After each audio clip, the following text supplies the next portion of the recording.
All right, hey guys, it's Monday. I'm feeling fresh, a little sore from the open, but I want to talk about the warm-up and just selecting a correct dumbbell or just load in general. Remember that the warm-ups are supposed to be to warm us up. We don't want to go too heavy.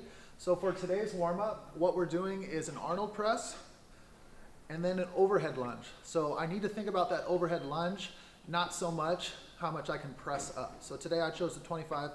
Rosie, I think, has a 15, and we'll go from there. So check out the warm-up, and then we'll talk about the workout after. All right. I wanted to talk a little bit about my warm-up and just my focus generally.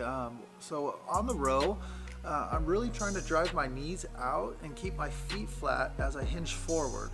And so I'm using my hips to hinge forward, then I'm using my legs to really push back. And I try to get into a nice, good little rhythm where I pull, then my arms come out, and then I hinge forward and I use the legs. And getting into that rhythm is really important to really focus on that leg drive.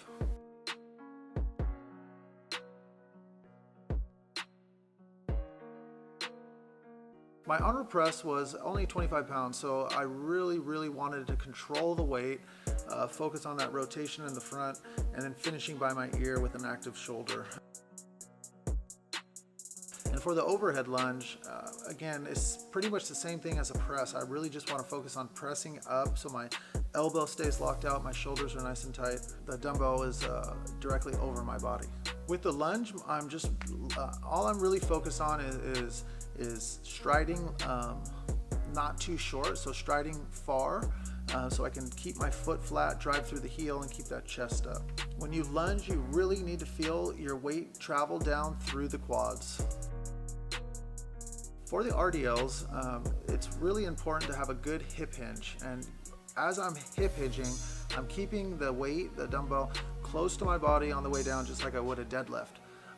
Once I reach the bottom, I don't try to come up too fast. I establish a balance point down there, and then I squeeze the abs and use the hamstring to come back up.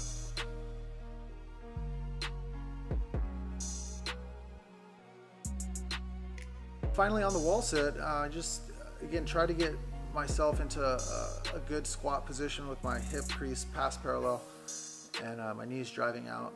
And definitely feeling this in the quads and in the heels. That's where my weight should be.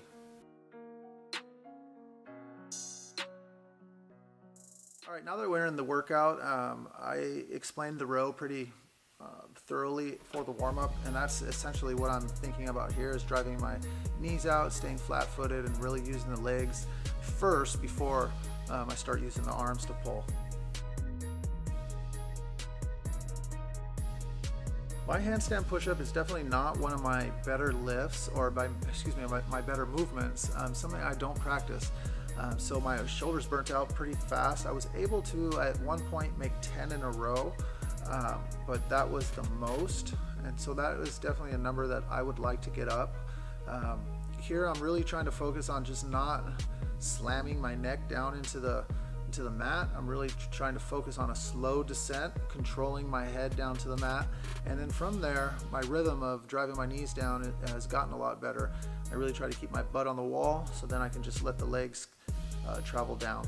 I've never really had problems with my hip extension. It's always been really good, so my hips felt great, and it was a good smooth push overall. For the box jump, I just realized for the workout that we were supposed to be using a 20-inch box. This was a 24, which is fine. For me, I don't like to jump off. I like to step off and go immediately back up. So like I'm almost using this step off as a break time, as a slower break time, and then I'm exploding back up to the box, and then I take my time back down, and then I explode back up. Finally, we have the dumbbell power clean, and here is another lift that we are going to need to properly hinge at your hip. So I'm really focused on driving my hips back, then I'm focused on not jumping forward, but jumping straight up. And I tell you guys a lot, just think of a rocket. The rockets are straight up and down. They're not at an angle. They need to go straight up, and that's the same thing here with our extension. We're really trying to hinge, but then come back up instead of driving forward. Another focus that I think about with any power cleaner or snatch is a really hard shrug.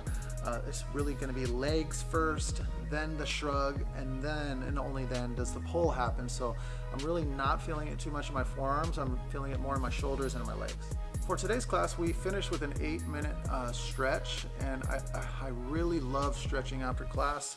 It's something that I really recommend all you guys do, even if it's not programmed. And really just trying to take it serious. I like having my phone by me, so I just kind of scroll social media, maybe watch a YouTube video, but really focus on just trying to breathe. And through the stretch is maybe I'll start out, at a point, and my goal will be just to stretch a little bit deeper into each one. All right, guys, thanks for tuning in, watching my workout. Rosie didn't want to be in the workout, so I made sure not to put her in it. If you guys have any questions, comments, please let me know either at the gym, or if you want to comment here on the video, that's fine. My main goal is that this helps you guys get a better kind of mindset when you come in. You're seeing the way that I'm doing my workout, and you can kind of emulate or take from me what you want or what you like. All right, we'll see you guys in the next one.